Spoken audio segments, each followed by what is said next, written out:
get started here. So, yeah, this I've done this before. I actually had a run through of this on the channel a while ago, and I just feel like playing it. So I hope that you'll join me, or whether it's live or maybe after the fact, as we take a trip through Dracula's castle, see how far I can get before either I get tired or I get too frustrated, or maybe I just play through the game in one sitting. It has been a little while. In fact, it's been since October. So October, November, December, January, February, March, April. So almost 6 months. A little close to 6 months since we've played this game. When I look back on it, it is one of the games for me that defines the Super Nintendo era, even though it came out so early. It is the first Castlevania game that I ever played.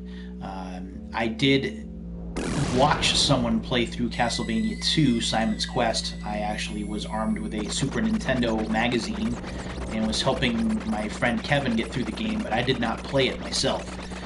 Super Castlevania 4 was my first entry into the series. It is a game that has excellent music, excellent sound. The visuals still hold up to this day, and the game is now, what, almost 30 years old? It has some of the best gameplay in the series in terms of using a whip versus a sword. There isn't the RPG-style gameplay that we saw in Metroidvanias in future years, like Castlevania Symphony of the Night and so on.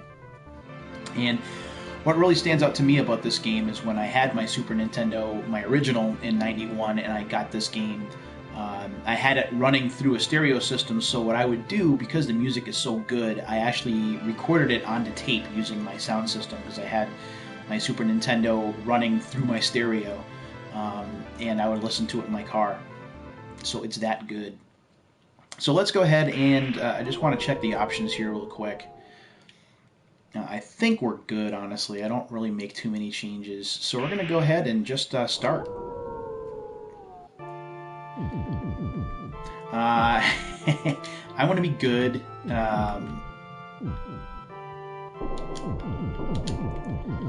And put my name rather than something silly. And man, this is just the layering and the visuals just looked so awesome back in '91. And what stands out to me about this game as well is it doesn't just take place in Dracula's castle. You have to actually make your way there. And yeah, I do moonwalk more often than I probably should. We have our first example in Mode 7 with the door, and here we go. And probably one of the most memorable themes in Castlevania history, this right here. And if you have it hooked up to your stereo, I mean, the stereo separation sounds so good.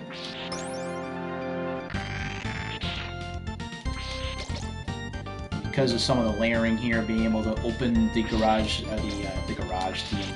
the gate and emerge on what looks like the other side is a neat trick that this game does.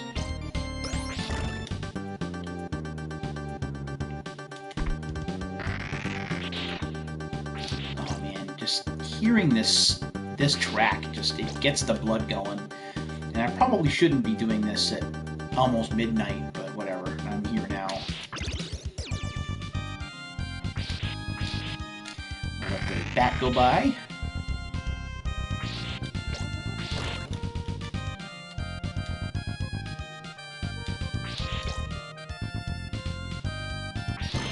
Yeah, that skeleton does not want any part of me, I'll tell you that right now. Whoops, there goes the bat though. Probably should have paid more attention. It does take me a bit longer than it probably should.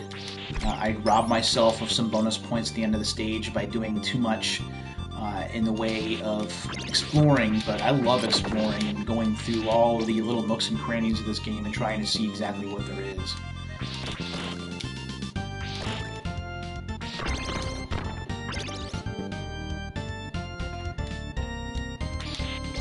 The game, or the series that made eating food that came out of walls in fashion. Who cares where it came from? It'll be fine.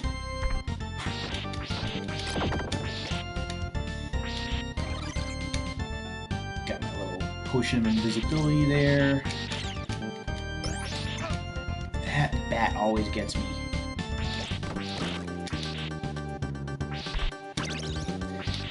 Did not want to do that. And that's one of the cool things, one of the features of this game is you can kind of manipulate your whip rather than just use it full strength. And that makes a big difference later on in the game if you have not played it. And I'm sure any of you that are watching this have probably played it at some point, or at least have heard of it. This isn't going to be any kind of revelation to anyone. And of course, one of the other memorable parts of the game here is being able to hook on to these chains, or these hooks, and swing across ledges or chasms.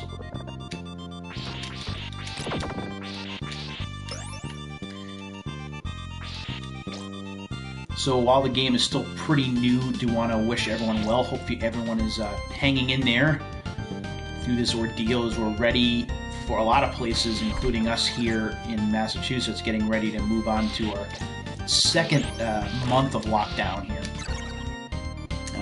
It has been almost 2 months now since the school that I work in and all of the schools here in Massachusetts closed, so things for me have been a lot different since.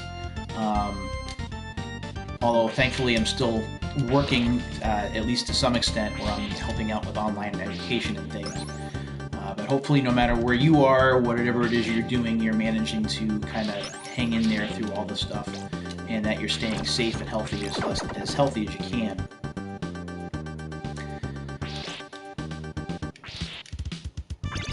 Alright, now get some interesting stuff going on here. And yes, those are snakes that, for whatever reason, are just kind of staying in a pile up on the ceiling.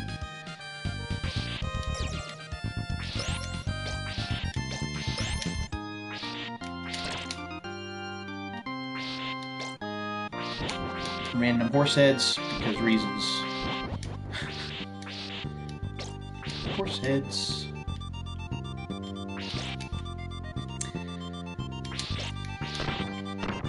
One of the reasons I felt up to playing this tonight, kind of a rough day here for me personally, finding out some things that, some not so happy news in terms of my potential future. One of the really difficult parts of this whole situation, and with a lot of businesses and people not having a lot of money or spending a lot of money, is that it's going to affect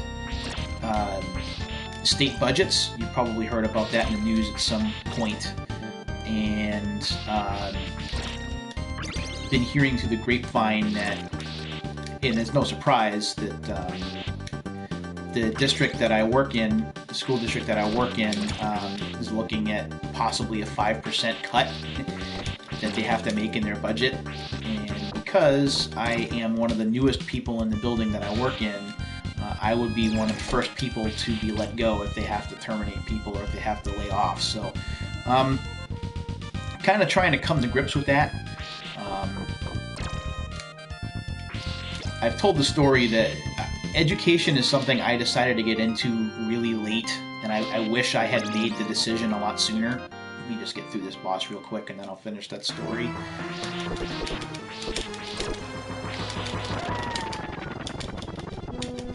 One of the reasons I love the way that this game is designed, I was talking to somebody, or I was talking on Twitter about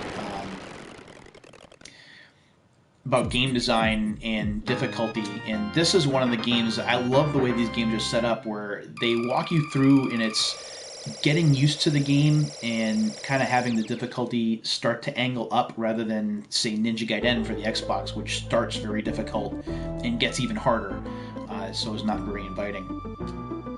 So yeah, anyway, so I went back to college in 2012 after moving back to Massachusetts from Arizona in late 2011. And I started out as a computer science major. I had to think about, I knew I had to go back to school because I didn't want to be in retail anymore. I was burned out. Working at GameStop will do that. So I was burned out. I needed to figure out something else that I was going to do. I had to have some kind of training, some kind of college to try and give myself a reasonable chance at getting a decent job.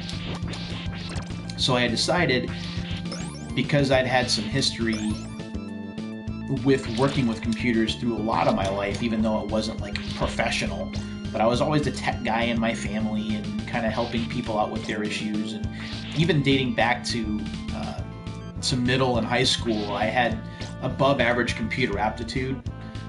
So I thought it made sense, if I was going to go back to school, to major in computer science. And I was looking at doing some network security, some cybersecurity stuff. So that's what my major was when I went back to school, because I felt that I had to have one. And I did that. I was going to school part-time. I was not going to school full-time. And I was really doing well with my classes. My GPA was perfect. And then in 2014, I was taking Psych 101, which is a requirement for any degree. You have to take that as a core course. And my psych professor, who was great, he was also like 15 years younger than me, which was weird. We did some conversation in class about intrinsic versus extrinsic rewards and why we decide to do things with our life, why we make the decisions we make. And extrinsic is like when you want to do things just for money. It doesn't matter like what it is. You're more worried about money and the materialism part of it. Like there's something physical in it for you to want to do it. Whereas if you were doing something intrinsically, it was something that you really wanted to do. You wanted to do it for yourself. You wanted to do it because you enjoyed it, not because you had to. And that conversation, that class topic that we had, really hit home with me, to the point where I had decided, whoa, no, we don't want to do that. I had decided that I wanted to, maybe I wasn't in the major that I wanted to be in.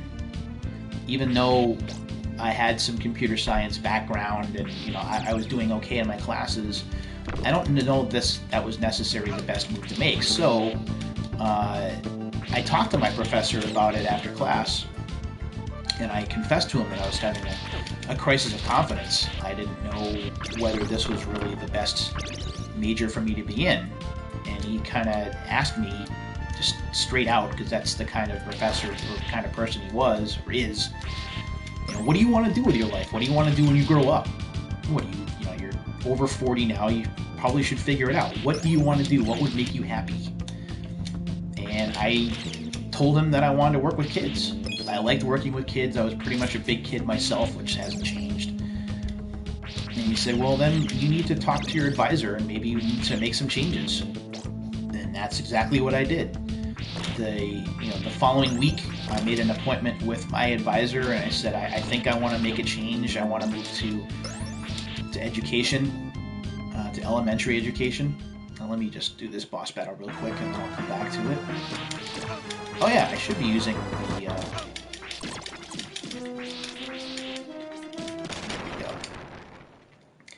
good old Medusa. So I said that I wanted to look into elementary education at first, because I just thought it would work well, and my advisor had said that there weren't a lot of guys in the elementary field. Once you get to middle school and especially high school, there tends to be more variety between male and female teachers. So my advisor thought that would be a better fit for me. So I jumped at that. I changed my track, my major track. A lot of the classes that I had taken suddenly didn't really mean anything. And I was on my way. Unfortunately, after about a little less than a year, I wound up running into issues with financial aid. Because I wasn't working at the time, there was something in the way that my income was being figured that didn't quite check out, and they didn't want to work with me to resolve the problem. They're just like, we just can't do anything for you. So despite me having a 4.0 GPA and working really hard and thinking that I was going to be able to finish up and at least get some kind of, even just the associate's degree, which was going to give me the opportunity to transfer, my college career ended in the summer of 2015, and I was forced to make a choice, or 2016, I should say. So I was forced to make a choice. What is it that I want to do? Do I want to take the credits that I have and try and substitute teach, or do I want to do something else because college was done? So after that summer, because I had the credits that I needed, I put in a couple of local districts to do some on-call or per diem substitute work, where basically if there are teachers that call out or are sick, I would cover for them. I'd have to take the assignments in advance. And I did that in 2 towns that are pretty close by to where I live. And that's really how this whole thing really started. And I learned a lot about myself that first year, because I didn't approach things as well as I wish I had, because I didn't have the in-classroom experience. I was learning on the fly. And I was working with all kinds of grades from kindergarten through 8th. High school I didn't do... Whoa, I gotta be careful there. Because I didn't think that it would be a good fit for me, because I tend to... I don't have a strong enough or assertive enough personality. So I decided to stick with elementary or middle school, which worked really well. And at the end of that first year of substitute teaching, I was given an opportunity to be a floating substitute teacher in a building, and what that basically means is, rather than having to call in and get assignments, you get to be basically an employee, like a staff member in a building, and then wherever there was a staff shortage, if there was someone out and they needed someone to fill in, I would be that person. So I would have work every day, rather than some days just not having any assignments open. So that worked well. I was working in a middle school at that time, and that was mostly great. There were some things that kind of irritated me.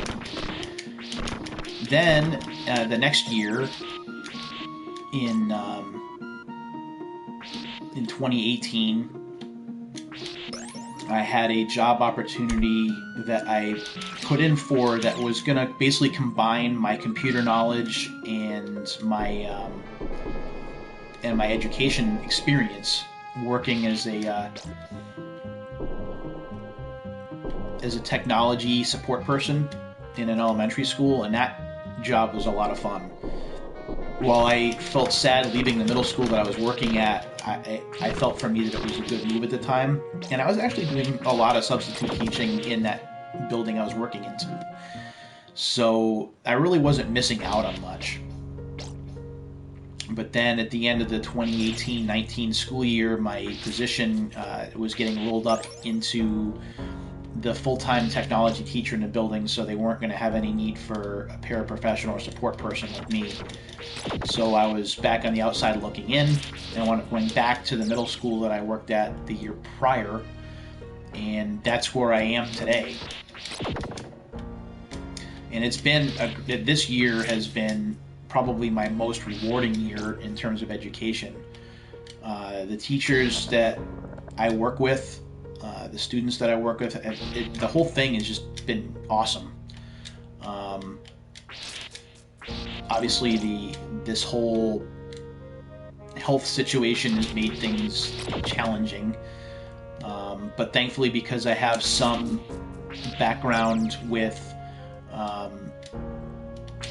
technology and with some, I create like trivia or classroom review challenges using gamification systems. If you don't know what those are, ooh, I didn't want that, darn it. Basically, it's taking what looks like it would be a quiz situation Oh, that was almost done. But making it more of a game where they can earn points and power-ups and other different things. Because of my video game background, it just made sense to do that. And that's what I've been doing a lot of this year. Gotta be careful here.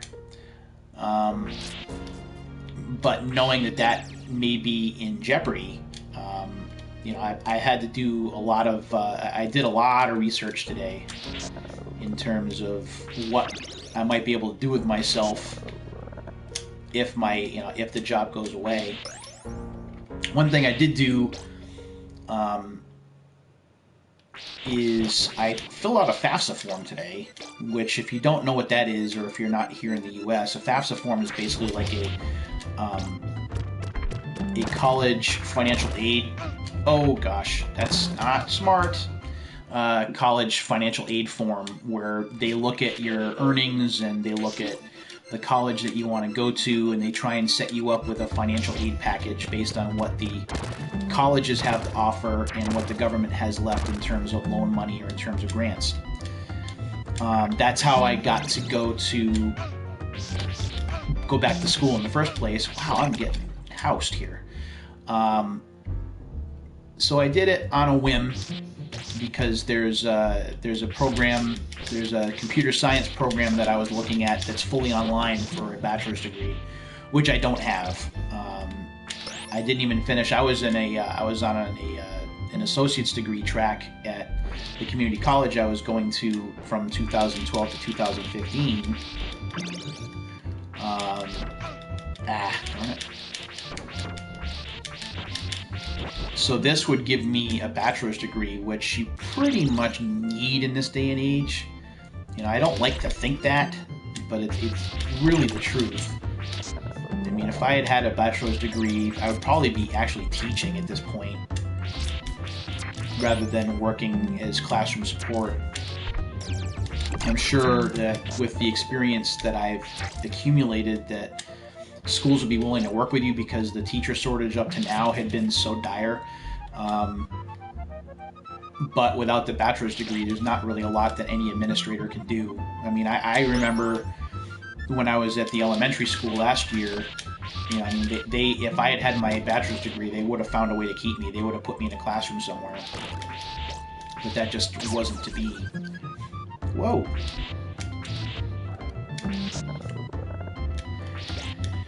So that's what I'm looking at right now. There's no promise that anything's going to happen. I mean, I'm filling out my FAFSA form really late, so it's very possible that nothing happens this year, but I figured it was worth a try, just to see where things go. So that'll be interesting to see if anything comes of that. I don't think it will, but I think it's a good step forward, and I think I'm realizing too that even if that doesn't happen, that it's really time for me to start considering finishing what I had started years ago and trying to get some kind of degree while I still can, if I am able to do that. So whether it's going to be, oh, that's bad.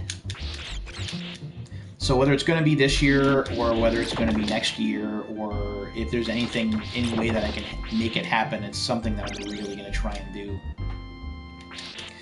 So if there's any upside to this whole situation, it's that it's made me realize that I'm really good at making excuses when there are things that I know that I should be doing and I don't. I make up reasons, or I add obstacles. And I think I'm realizing at this point that I really need to not do that. So that's what I'm hoping. We will see. This is probably where I'm going to struggle a little bit.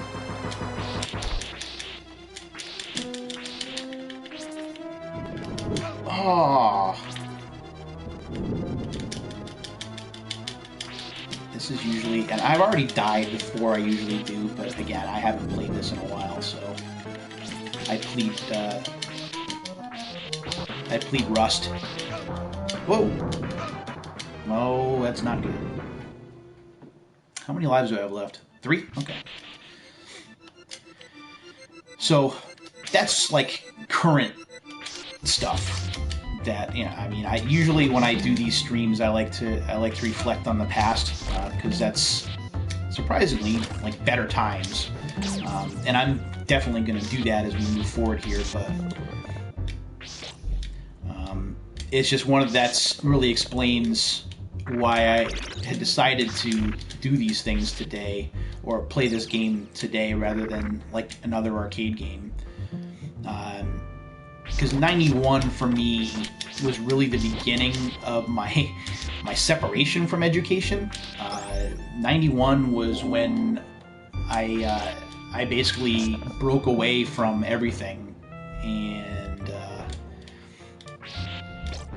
started my adult life. In 91, I was 19. I had just turned 19, and I had dropped out of college, which now as an educator seems, you know, like a bad idea, and it probably was. When I graduated from high school, during my high school career, I was big in the music program, and I had done well enough in the music program that I had received a scholarship, that I had received like a National School Choral Award, which is a pretty high honor. So I thought that I was going to be a musician. I really did, even though now that I look at it, I probably needed a gap year to try and figure things out a bit more. But so I had taken, I had gone to community college. That's where I started, and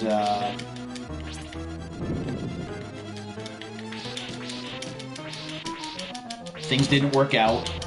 The music program that I got into,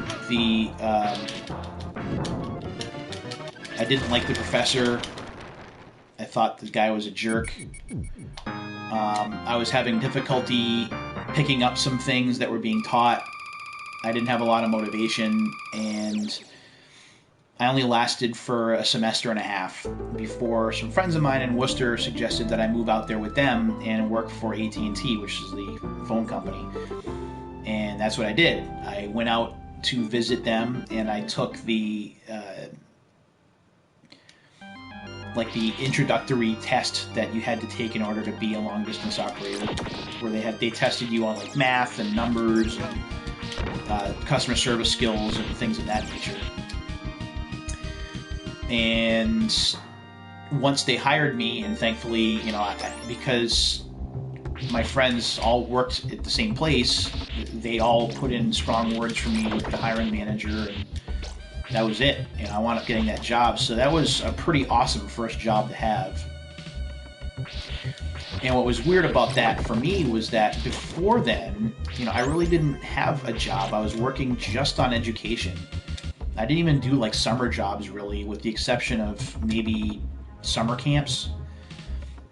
So working full-time was kind of a new world for me.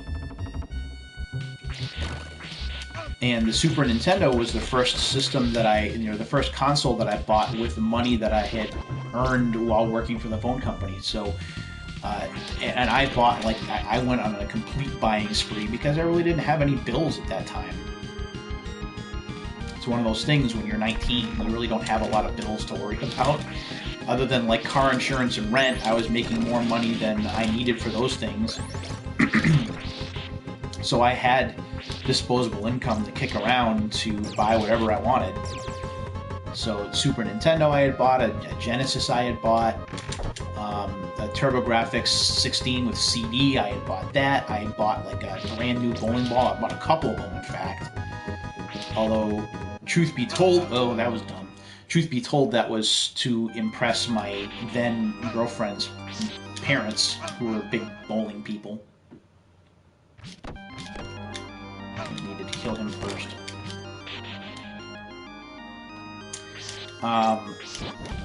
So that was those were great times. I mean, the arcades were still big. That was when in '93, is a couple of years later. That's when NBA Jam was a thing, which is one of my favorite games, if not my favorite game of all time. And life was pretty good. And back then, when I was working for the phone company, like, first of all, the job, it wasn't hard. The hours sometimes kind of sucked. So if you wanted to have a social life, it wasn't conducive to that because my seniority was pretty low. So, you know, I worked like a lot of 2:30 to 10 shifts, for example. Or if you've ever heard of like second shift, if you're familiar with shift work, that's pretty much what I had. So if I was going to go to like you know, if I was going to meet friends at the movies or whatever, I had to have a better shift.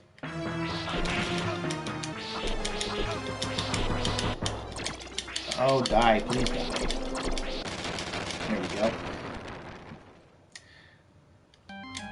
I'm going to hold up on that story for a minute because we're getting to one of the coolest parts of the game. And I remember reading about this in EGM and other magazines and just being blown away when I saw it. And that is the rotating room that was made possible thanks to Mode 7 inside of the Super Nintendo and the idea of rotation. And even though it's just the background moving around, you still have that sense that things are, you know, that things are rotating. It's a really cool trick, and it was awesome in its time. You know, we look at it now and it looks very rudimentary because technology is just so much better. But back then, this was crazy. What you can see here, and it would take another 3 or 4 years to start getting this kind of technology more standard. So this is always one of my favorite levels of the game. And you have to be careful when you're swinging because those are spikes down there, and if you extend your whip too far, you wind up falling into the spikes and it's game over. Or not game over, but life over. And now we go to the next part of the game where we have even more rotation going on as the room spins around behind you.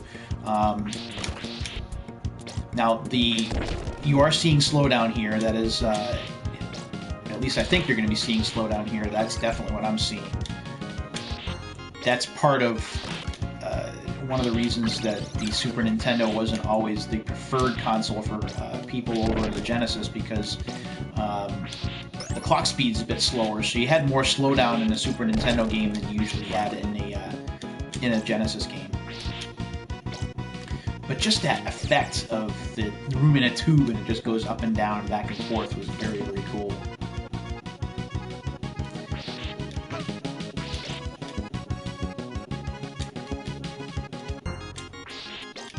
Now I have to try and remember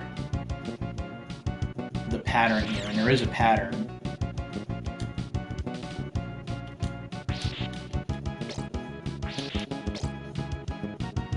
There we go.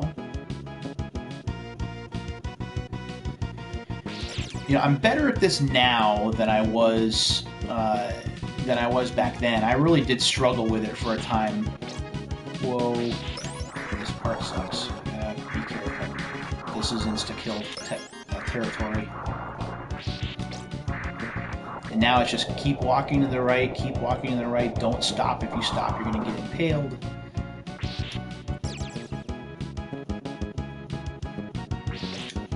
And again, an example of the music making the game. It's very intense here. It definitely sets the stage for the tension. Doesn't look like I'm getting any kind of pork chop to help me out, so I have to hope that I don't make too many mistakes in the boss battle to come.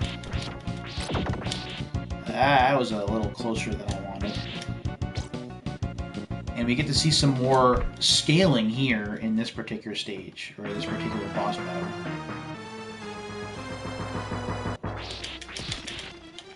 As the boss gets gradually smaller. Oops.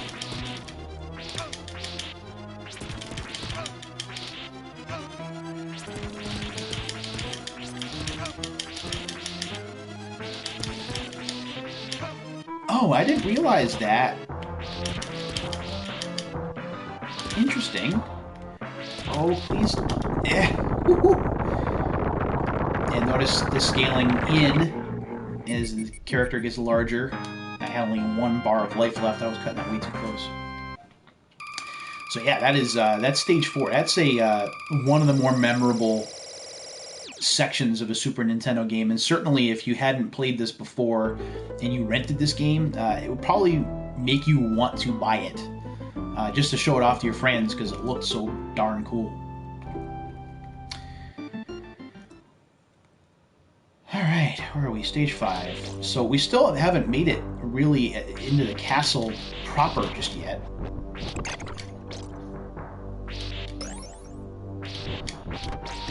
Haven't used any continues yet, which is a good sign, but I'm getting close. Definitely out of practice.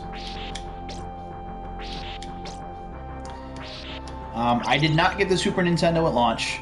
I wanted to, but I didn't.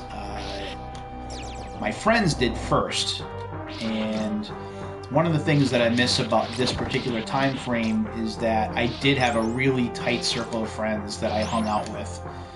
And I've kind of lost that over the years. I'm much more of a hermit now than I was back then.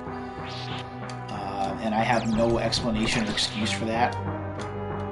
But back at this time frame, what would usually happen is, and again, I was working with a phone company, so sometimes we would be working something called a split shift, which means you would go in for like 3 or 4 hours, and then you'd have like 2 hours off in between, and then you'd have to go back to finish your shift. And usually those splits would be like 9 to 1 and then 5 to 8 or something like that. So you'd have 4 hours off in the afternoon. So we would go to this kid's house. His name was also Pete. There were 3 of us Peters in the same group. So you can imagine how confusing that got. Oh, you stupid rabbit! Oh, this is my last life. It's alright, we'll keep going though. I don't mind continuing. I'm not like at a level where I'm really all that frustrated. So we went to Pete's house, and Pete was one of the friends that had a Super Nintendo, and he had like a really big screen TV. And his house was basically like a playground. Anything that you would have wanted in 1991, he had. He had like an Apple II, he had a Super Nintendo, he had an NES with a huge collection of games. He had a video camera, and we filmed some really dumb stuff. We all hung out together.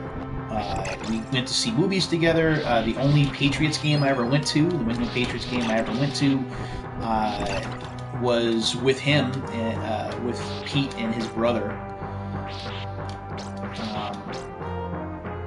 But we would, once the Super Nintendo came out, we would all go over to Pete's house and we would take turns playing F-Zero and Super Mario World and Super Bases Loaded, Hell's Hole-in-One Golf, which made it extra special that I got to review that for Pat's book. But I didn't have my own system yet. That didn't come for another like month or so after launch. And I'm trying to remember why. I think it was just because I didn't have the money saved aside. I had bought some NES games, and my auto insurance was due. Just things like that. But it was still notable that I was able to buy the system with my own money. It was the first time that I had done that. My NES that I got a year prior was a Christmas gift from my grandmother. So it's that sense of... Oops. It's that sense of autonomy, of being able to buy something for yourself and being able to enjoy it for the first time as an adult, that really stood out. And then once I got mine, this was one of the games that I would get when it came out, but I was also playing games like Final Fantasy II, which is Final Fantasy IV, F-Zero, John Madden Football, which is terrible, and a few others. Now we're in Dracula's castle proper. And that only took us about 40 minutes. It's not awful. So if I had not made the mistakes that I made, we'd probably be at about like the 35-minute mark. Maybe I'm a little bit better. This is when the game starts getting difficult, and this is very reminiscent of the first Castlevania. which is one of the reasons why this stage is pretty cool. And just like the original Castlevania, I'm still making dumb mistakes that cost me life when I really shouldn't be. Moonwalk up the stairs, because that's what you got to do in this game. They really needed to keep that in other games in the series, but it's neither here nor there. Oh my goodness, Pete, what are you doing? There we go. Half my life is gone already, and more than half. Oh boy. But I have a life left, so I won't have to continue just yet.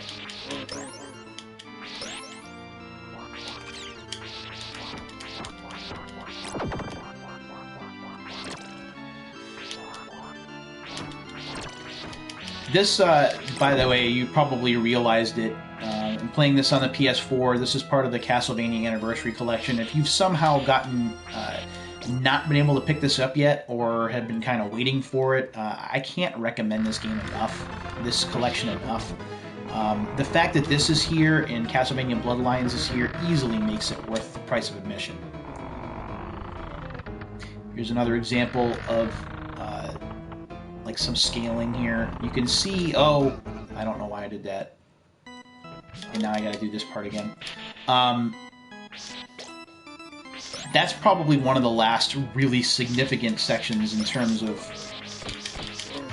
tech for this, like the scaling and rotation tech that I remember. We'll see if I see any more, but man, I am not faring all that well.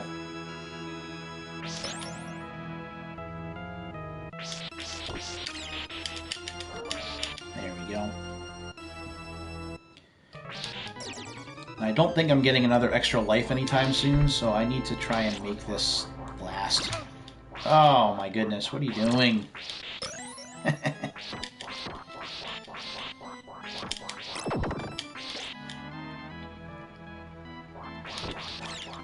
Both of the anniversary collections that Konami did come out with from M2 are, I mean, it's really hard not to recommend them. It's too bad that the arcade collection that had come out was from Hamster, and while I do like Hamster's work, M2 just does a better job overall, in my opinion. And the arcade anniversary collection has like Life Force on it and Gradius and a few other things, but those are just conversions of the Hamster Corp arcade archives games that are already available. All right, let's see if I remember how to do this now.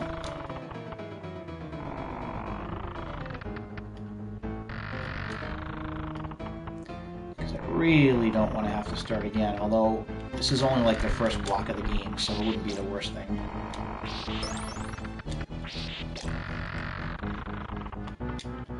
I am not gonna 1cc, meaning just one, you know, beat the game without continuing. That's not gonna happen. I've never done that, and this game gets a lot harder. The game hasn't even really gotten that difficult yet. A lot of the mistakes or a lot of the deaths in this game that I've gone through so far, and there have been an embarrassing amount of them, have just been because I'm rusty and I'm not paying as much attention as I should. And that's one of the things that I like about this game, is that it's fair. You know, it's difficult. I mean, it's not like NES hard, as some people like to call it, but it's difficult, but it's fair. It's not something that you blame the game for, or something that the game has done that's not fair, or that makes you angry. If you're making mistakes, it's because you screwed up. And those are the kind of games that I have tons of respect for.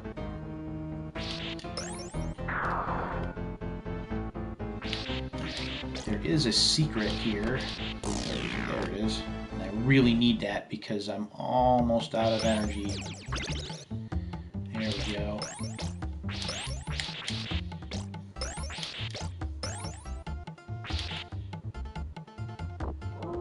Oh, and this is one of the more interesting parts of the game, is seeing the owner crying over his lost pet there. Aaron Plays Games, who is on Twitter, she and Mike Matei do a lot of streaming together for obvious reasons. She had pointed out about the dog after Alpha Omega Sin had pointed out something in Castlevania Symphony of the Night to a similar effect. I think that might be one of the other reasons I played this too, because she made me think about it. Alright, so we don't have any extra lives, but at least... oh boy. Never mind. I do not do well with this in this particular section. Oh, man.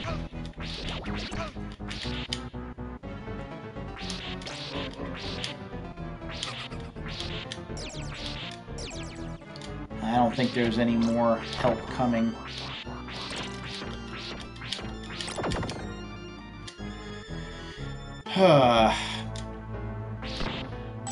This might actually be more painful because I got a little bit further. I probably should have just given up after when I had lost all of these lives before. Because now I think if I die, I have to start all the way back at 6-1. And the next hit, I'm dead. Oh, man. Oh, wait! There's a pork chop. Which looks like a turkey leg.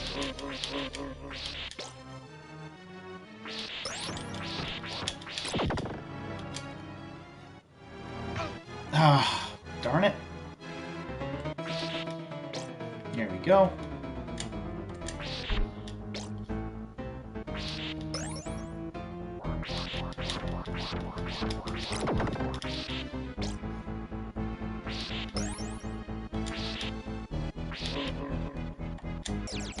Oh, back I go. The one problem with these kind of games is that when you're not playing on a CRT, when you're not playing on an original tube TV, and I'm dead, I'm going to restart. Back to 6-1. Is that you're going to get some of that input lag every now and again. I have seen this happen in other games too. And I have my, this TV has a game mode in it, and the input lag is not like horrendous or anything, but at times like that where you need to have some pretty difficult jumps, if you're not quick enough, it can really hurt to the point where you'd be dead. And in a situation like that where you need to be pretty precise, not good. Oh boy, I think I need to go back. There we go. Oh boy. Ah, that's great.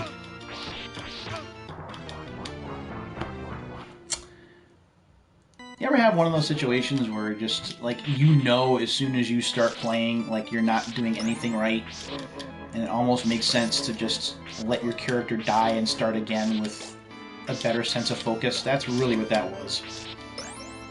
Like, I had made mistakes from the get-go, and I'm just, alright, why am I even still playing?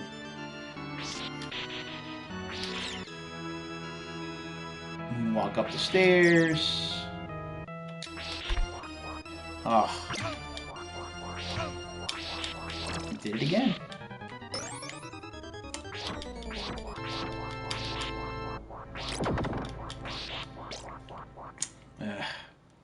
Disgusting. Super disgusting.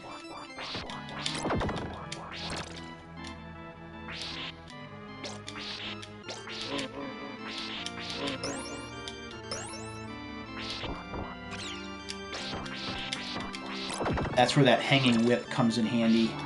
I probably should use that strategy more often.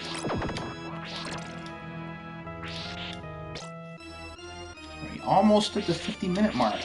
Alright. I am nowhere near done. Oh!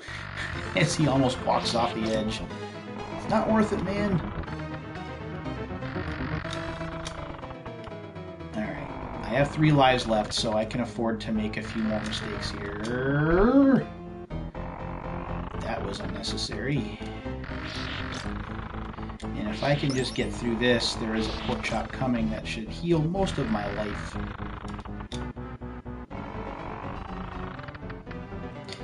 If you're able to listen to this in stereo, another one of the cool parts of this particular stage is hearing the chandelier creak between the two channels, the left channel and the right channel. That's awesome. And if you didn't have your Super Nintendo hooked up to a stereo, you were missing out back then. Because some of the stereo separation and sound quality, you really had to have a stereo for it to take advantage of it.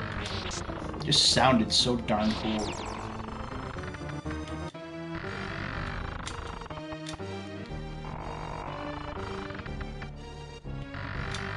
Alright, I'm not gonna mess with that now. I'm almost to the end. Whoa!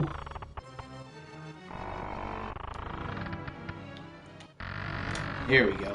Alright.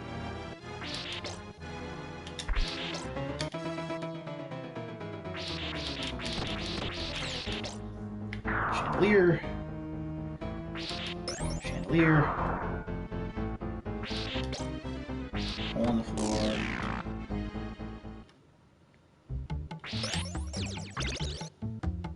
So there's that. And I really need to pay attention to the weapons that I'm getting. Because I really did myself a disservice. There we go. By picking the wrong weapon last time I was down here.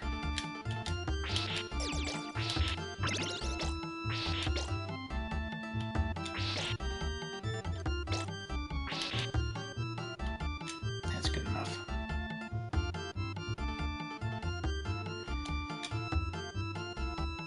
Moonwalk up the stairs. Alright.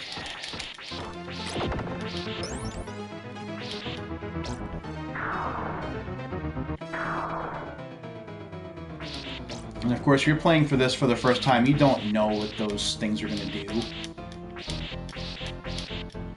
So it takes you by surprise when you have the chandeliers fall on you. That was completely fortunate. Not so much that time. Alright, you need to keep moving.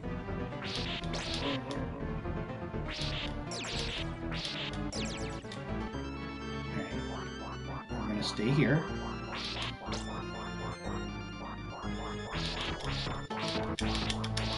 Ah, come on back.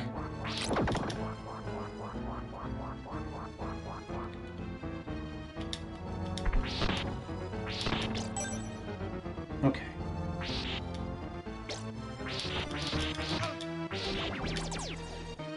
Always. Come on back. I think those would wind up being ectoplasms in later Castlevania games, and they still, doesn't matter what version of Castlevania I'm playing, those things still, I still screw up every time. I always get hit by those things, they always take a ton of life, or in Symphony of the Night, they always curse me, and I have to wait for the curse to go away, or I have to waste an uncursed potion or something like that. Darn it.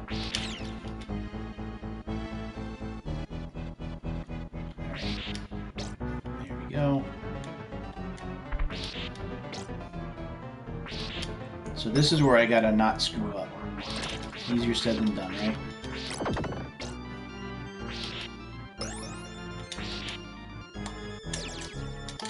There we go. Okay. Almost there. Of course, then we get to a boss battle that is not easy.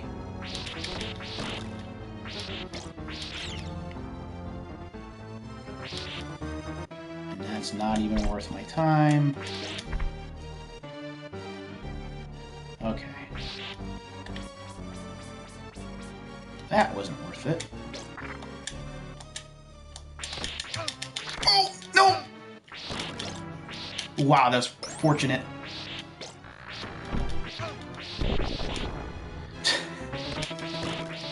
Well, pork chop. Of course, it's not going to matter. I don't have the life to get through this part of the game. Ah, darn it, dude. Although, in truth, I should be dead already. Oh, 6-3? Okay. Well, this is good news. Whoa! Whoa! gotta get that money because I might be close to an extra life, which I'm gonna need. There's, yeah, look at that. See, I almost know what I'm talking about.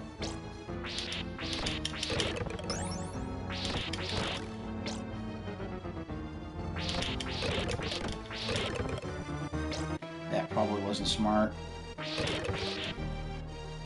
There we go. Oh, this part sucks. Okay, well, that's a plus.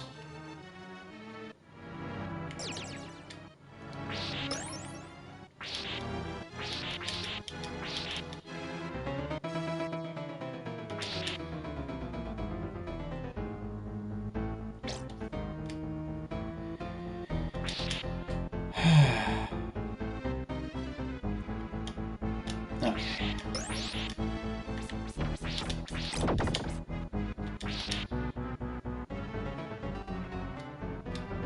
Not a problem.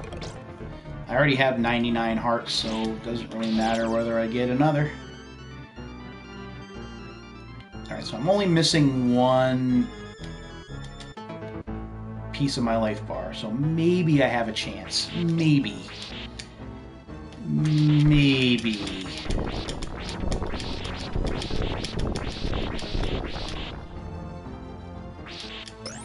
Is this where the furniture comes at me? I think it is. I should know by now. Nope.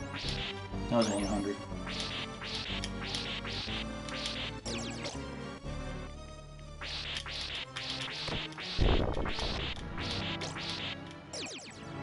Oh. Okay, this is the part that sucks.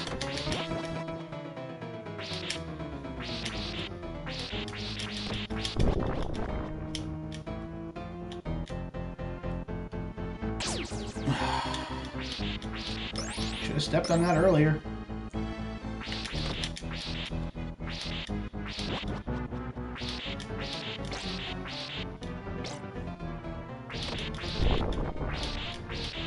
Anytime that there's furniture, like tables that come chasing after you, it's generally not a good thing.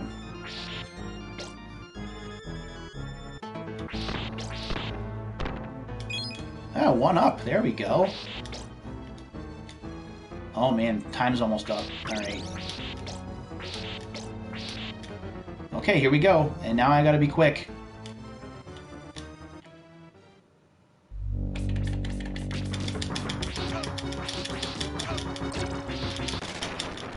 Sweet. Honestly, between you and I, like, I have not used that strategy until right now. And it works well.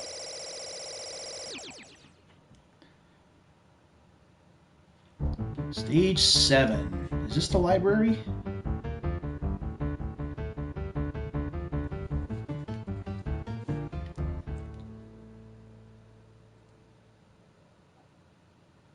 Is it? Yep.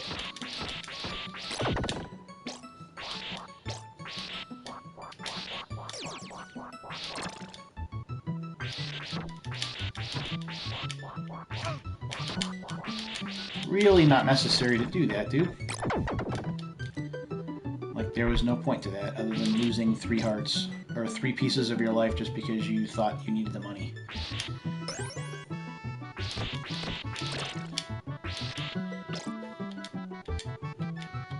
Oh, you can't fall down those stairs. Sometimes on staircases, if you push down and the jump button, you can just fall through to move faster. But that's not the case here.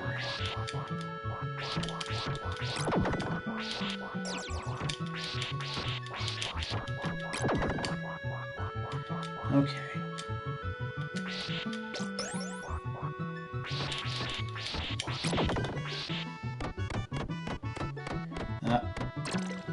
Yeah, I'm gonna lose another money bag. It's okay.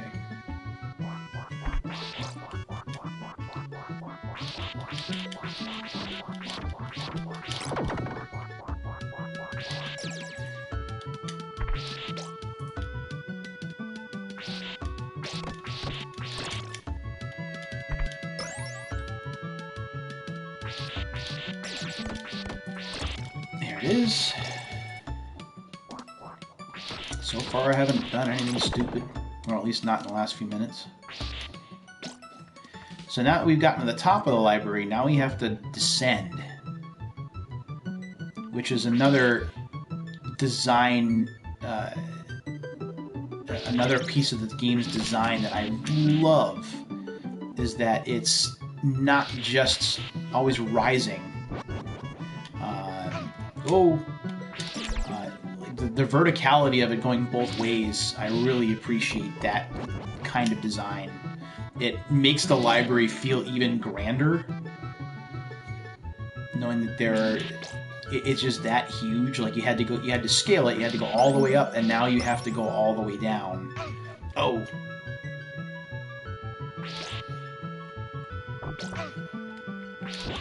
Jerk.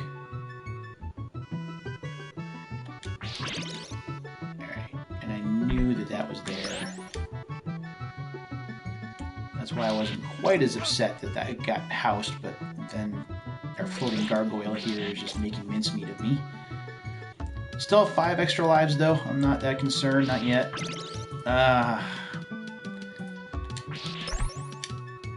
Like, the game just trains you to hit every candle and to pick everything up, and then you realize after you pick everything up that it's not the best solution. Especially when you wind up with a dagger, which is just awful.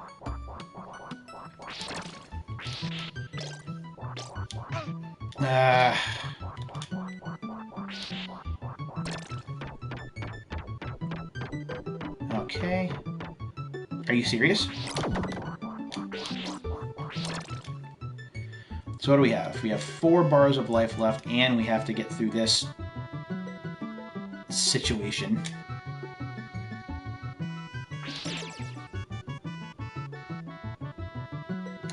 Because if there's one thing I love to do, it's scaling through, or scaling by books that just keep floating around. Oh!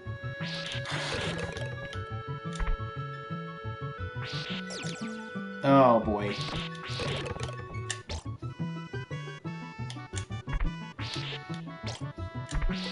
Alright.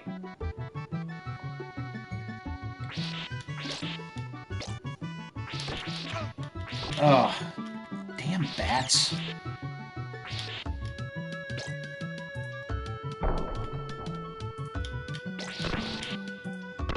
How about some help? Alright, here we go.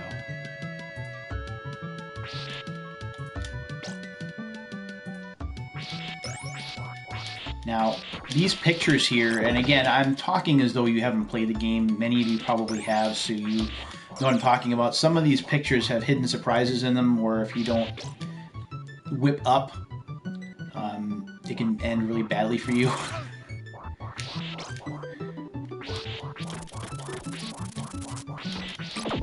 I always wondered what was under there. Yeah, see, like, dead Grandma Whistler there. She looks like Grimace's mom, or Barney's mom, all purple. She has a little claw that comes out that if you're not ready, it'll smack you down and you'll lose some life.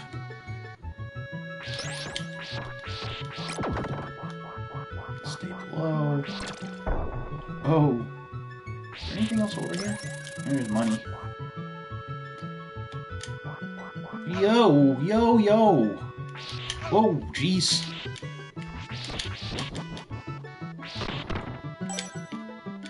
That's not gonna matter because I'm just about dead. Oh! Alright, back to the beginning we go.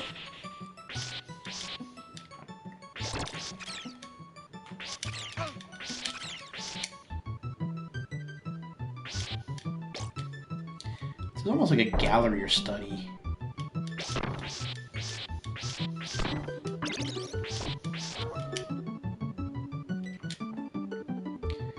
And you have the very appropriate music playing, the pizzicato in the background, like the string plucking.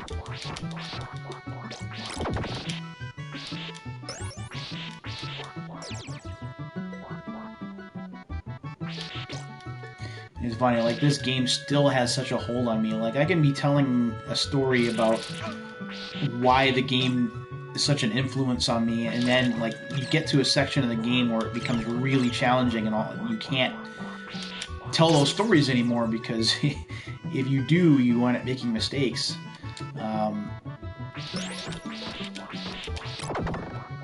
And I've played this game like so many times, like dozens of times. I usually go back to it once a year at least.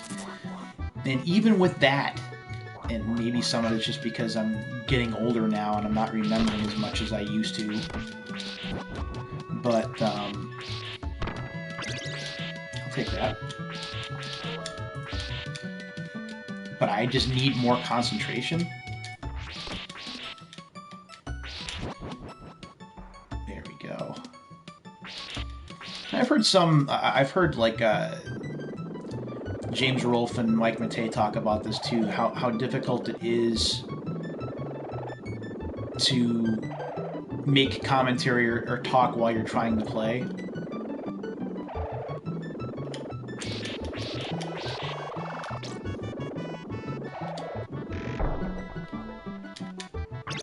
And as much as I like telling stories, and that's one of the reasons I love going back to these games, the truth of the matter is that it's tough. Because if you're really trying to focus on what you're doing and hold a conversation at the same time, it's kind of like walking and chewing gum at the same time. Some people can do it and do it well, and there are others that really struggle with it.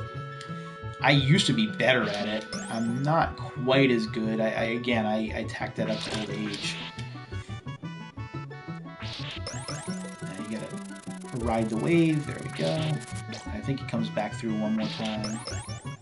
Oh, maybe not.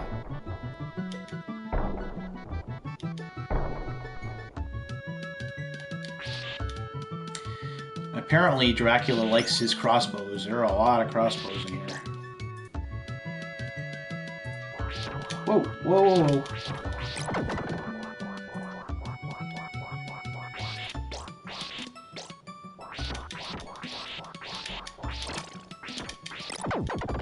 And there's a guy behind that painting. And her claw.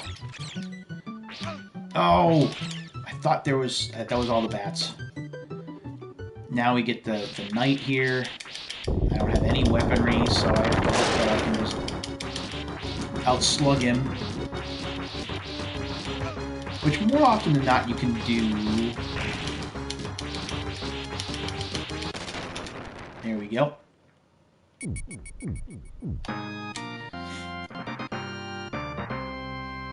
We're, I think, a little bit past halfway. I don't know whether we're going to beat the game in one sitting. We'll see how things go. Falling down a pit like that, like, Simon should be dead, but that's okay. Suspend your disbelief. So this is the dungeon sequence. This is one of the harder levels of the game because there are so many ways you can die. As if it's not bad enough, there are spiders here, but you have spikes that are one-hit deaths.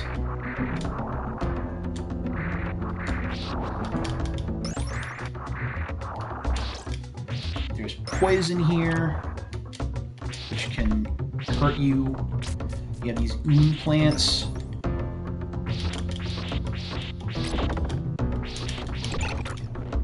You have the blinking eye there. That's a pain in the rear end.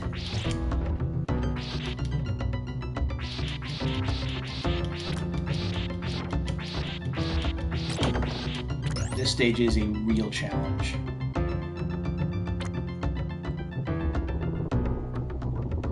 And what's worse is that because these spikes are one-hit deaths, like if you get pretty far in the game or in the level, like it hurts all the more when you die. So the game forces you to be careful, and I wasn't right there, and I should have paid the price for that.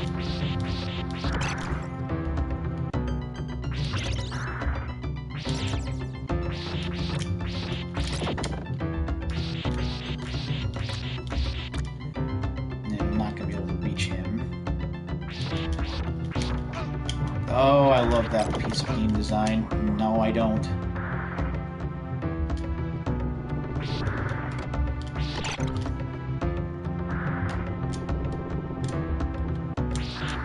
I thought this was the part where the stage disappears. Thankfully, it's not it. No! No, man.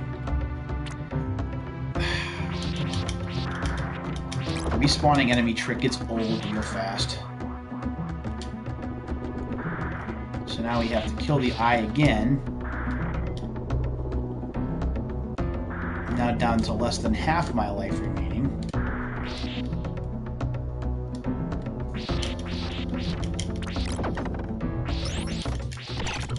Okay.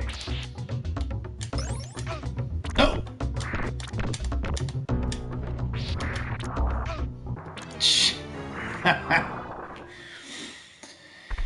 Okay. I mean, this isn't as bad as, like, Act 6-2 in Ninja Gaiden or anything, but it is definitely, at least for my money, it is the toughest stage of the game so far. Just because of all the different ways that you can die. I mean, you do not have much room for error here at all.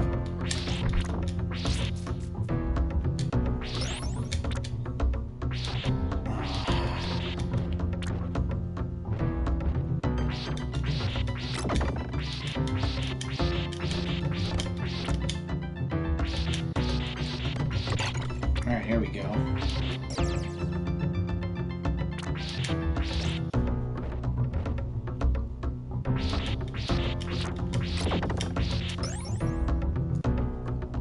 Time goes by so fast when I play this. We've already been at this stream for over an hour.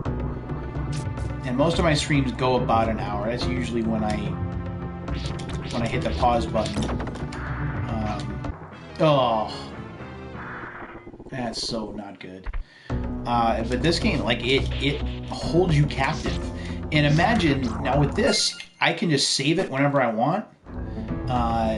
So you have that save state there, but back in 91, like, you had to write down a password, so you had to basically kill yourself, and then come back and play it at another time.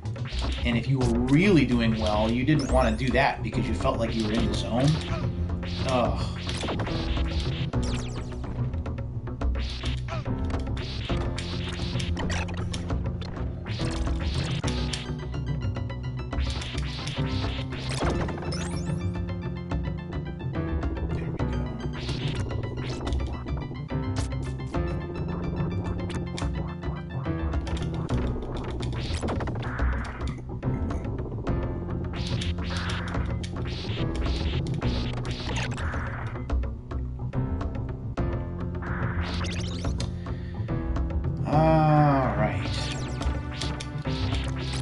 But while I'm at a section of the game that's difficult, I suppose now is as good a time as any to talk about what I have planned for the channel coming up.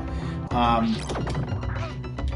have an unsealed video that I'm going to shoot this week. I don't know exactly when yet, or which, what I'm going to open. I do have some ideas, but I'm just not sure which way I want to go yet. I did pick up something off of eBay yesterday that is en route to me, and it is, although it's a greatest hits version, I still don't feel bad about it. It is Ridge Racer for the original PlayStation. That's a game that I have a connection to. I've told the PlayStation story a few times.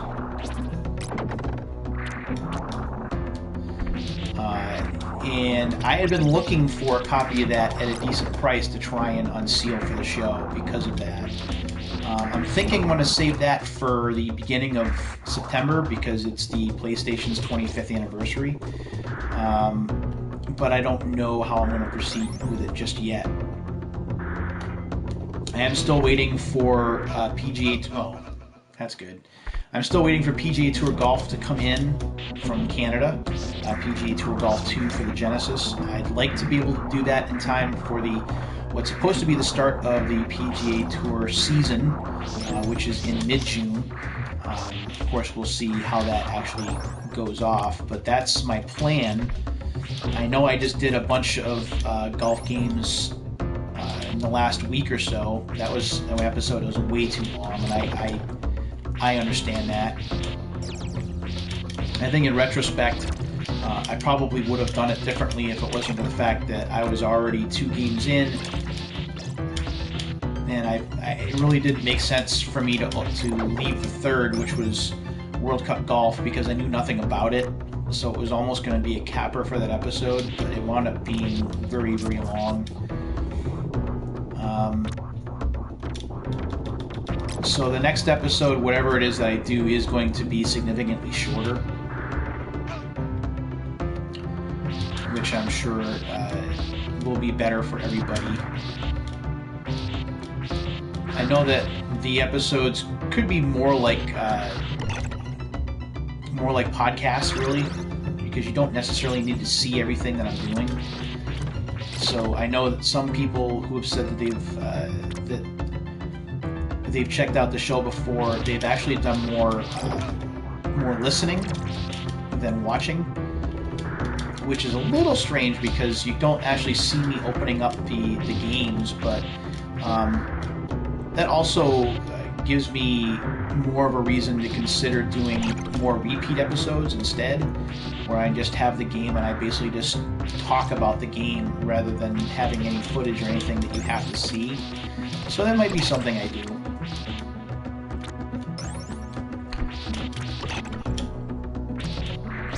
I had made a mention on Twitter that I actually filmed something in Retro Central very recently. It was last week.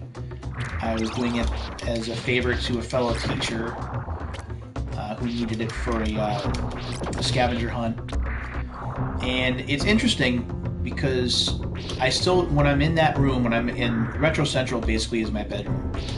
And when I'm in there, I have to use I use my iPad, which I have not used in a long time. My iPad is old. The battery is tired. Oh, darn it. Do I have to start back at the beginning again? Oh, jeez. This might be it. And I noticed when I was filming in there 2 things that I don't remember being an issue when I used to do it more often. The first being that the lighting is bad. And it's difficult when I'm in there because I have windows that kind of play havoc with the lighting in the bedroom. It either tends to be too bright or too dark. But if it's too dark, the iPad camera really doesn't adapt well to the dark anymore. I don't know if it's an issue with the shutter or if there's something else that's going on. But there's way too much like dark correction and it just doesn't look good. The other issue is just I have to set the camera up so far away, and I don't remember having to do that before. I have to set the camera up pretty much like at the opposite end of the room, which I didn't have to do before. I don't remember having to do before. And it makes it difficult because I'm so far away from the microphone on the iPad to record well, where I think it sounds good. But that said, I would like to be able to go back and do some filming in there. So I have a game playing in the background, which is really how the channel started.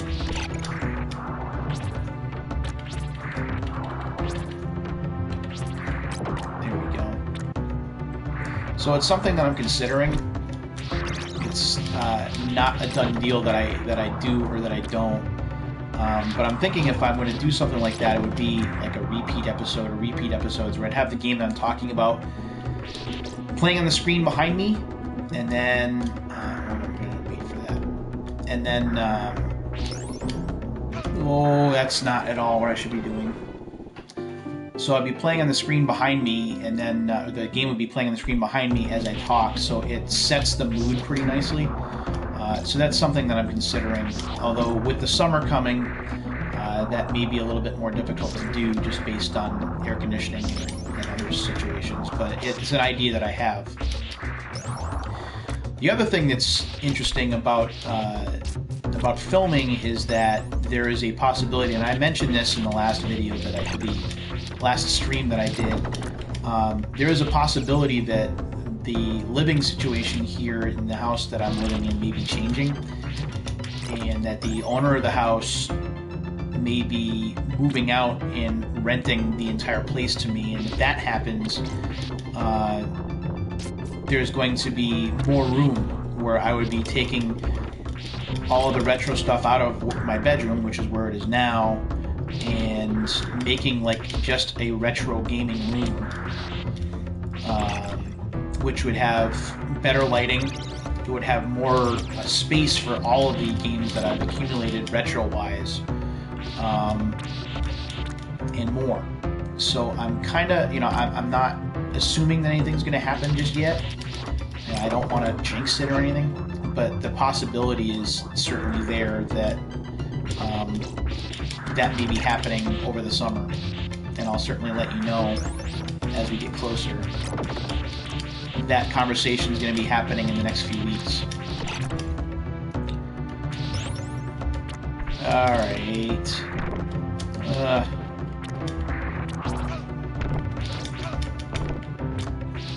I should have been dead right there.